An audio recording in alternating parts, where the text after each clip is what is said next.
বুবলি যে সাকিবের স্ত্রী এটা কোনো প্রমাণ নেই। সাকিব খানকে তুমি আগের মতোই এখন আরো বেশি ভালোবাসো কিনা? আবারও কি প্রেগনেন্ট হওয়ার ইঙ্গিত দিল বুবলি? ভিউয়ার্স, বিস্তারিত জানতে পুরো ভিডিওটিকে না টেনে দেখতে থাকুন। এভাবে কি তুমি কাটিয়ে দিবে সারাটা জীবন? একদমই ভাইয়া, আমার স্ট্রেট উত্তর, আমি এটাতে চিন্তা করতে একটু সময়ও নিব না। মানে তোমার জীবনে সাকিব ছাড়া তুমি দ্বিতীয় কোনো পুরস্কার ভাবতে পারো না? না, এটা আমি কখনোই ভাবতে পারি না। সোশ্যাল মিডিয়াতে আবারও রিউমার ছড়িয়েছে যে আবারও প্রেগনেন্ট বুবলি।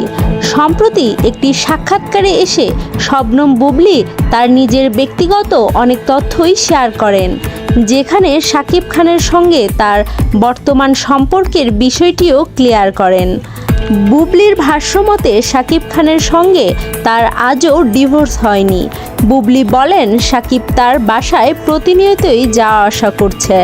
সাক্ষাৎকারে এসে বুবলি এমন কিছু কথা বলেন যা থেকে দর্শকদের মনে হয় যে সাকিব খানের সাথে বুবলির সম্পর্ক আরও ঘনিষ্ঠ হয়ে গেছে।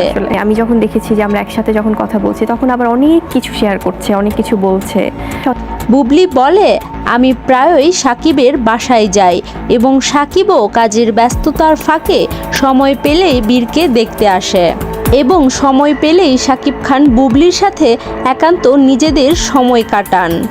বুবলি বলে বীর খুব ম্যানেজেবল। ও যখন দেখে আমরা একসাথে বসে কথা বলছি তখন সে আমাদের মাঝে ইন্টারফেয়ার করে না, আমাদেরকে স্পেস দেয়। প্রশ্নকর্তা বুবলিকে জিজ্ঞেস করেন যে সামনে সাকিব খানের সাথে আপনার কোনো সিনেমা আসছে কিনা। উত্তরে বুবলি বলে, হ্যাঁ অবশ্যই আসবে, কিন্তু আমরা একটু সময় নিচ্ছি। আমরা আসলে টাইম নিচ্ছি বাবু ভাই। তাই ভিউয়ার্স, এই ছিল আমাদের আজকের ভিডিওটিতে বুবলির মুখে সাকিব খানের সাথে তার আরও ঘনিষ্ঠতার সম্পর্কের কথা শুনে আপনার কি মন্তব্য জানান আমাদের কমেন্ট বক্সে।